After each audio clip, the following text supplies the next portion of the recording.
गेल्या काही दिवसांपासून ठाकरे बंधूंच्या युतीची जोरदार चर्चा आहे। राज ठाकरेंनी एकत्र येण्यासाठी साथ घातल्यानंतर उद्धव ठाकरेंनीही प्रतिसाद दिला। तेव्हापासून आगामी निवडणुकीत ठाकरे बंधूंची युती होणार असल्याची चर्चा रंगली। मात्र त्यानंतर युतीबाबत दोन्ही बाजूंनी टोलवाटोलवी सुरू झाली। त्यामुळे ठाकरे बंधूंचं मनोमिलन कधी होणार असा प्रश्न साऱ्यांनाच पडला। ठाकरे बंधू एकत्र आले नसले तरी दोन्ही पक्षाच्या कार्यकर्त्यांचं मनोमिलन झाल्याचं पाहायला मिळालं। महाराष्ट्राच्या राजकारणातील दोन सर्वात मोठे पक्ष अखेर एकत्र आले आहेत। शिवसेना आणि मनसे यांची युती झाल्याची चर्चा रंगली आहे। याला कारण ठरले आहेत डोंबिवलीतील आंदोलन आणि आदित्य ठाकरे यांचे एक विधान।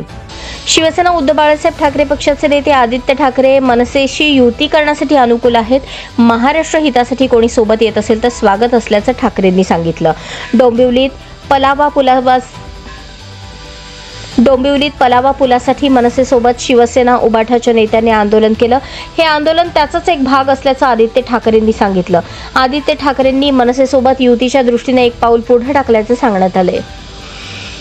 ठाकरेंची शिवसेना जर अनुकूल असेल तर मनसेही फारसे आढेवेढे घेणार नाही असं दिसू लागलंय। गेल्या 7 वर्षांपासून डोंबिवलीच्या कटाई नाका इथे पलावा पुलाचं काम रखडलंय। त्यामुळे या परिसरात वाहन चालकांना वाहतूक कोंडीचा सामना करावा लागतोय। याच पार्श्वभूमीवर या पुलासाठी 31 मेची डेडलाईन देण्यात आली होती। मात्र डेडलाईन देऊनही पूल सुरू न झाल्यानं शिवसेना उबाठा आणि मनसेनं एकत्र येऊन आंदोलन केलं। यावेळी शिवसेना मनसेचा विजय असो अशा घोषणा दोन्ही पक्षाच्या कार्यकर्त्यांनी दिल्या। त्यामुळे डोंबिवलीतील युतीच्या पुलानंतर आता ठाकरे बंधूंचेही सूर जुळणार का याकडे महाराष्ट्राचं लक्ष लागलंय।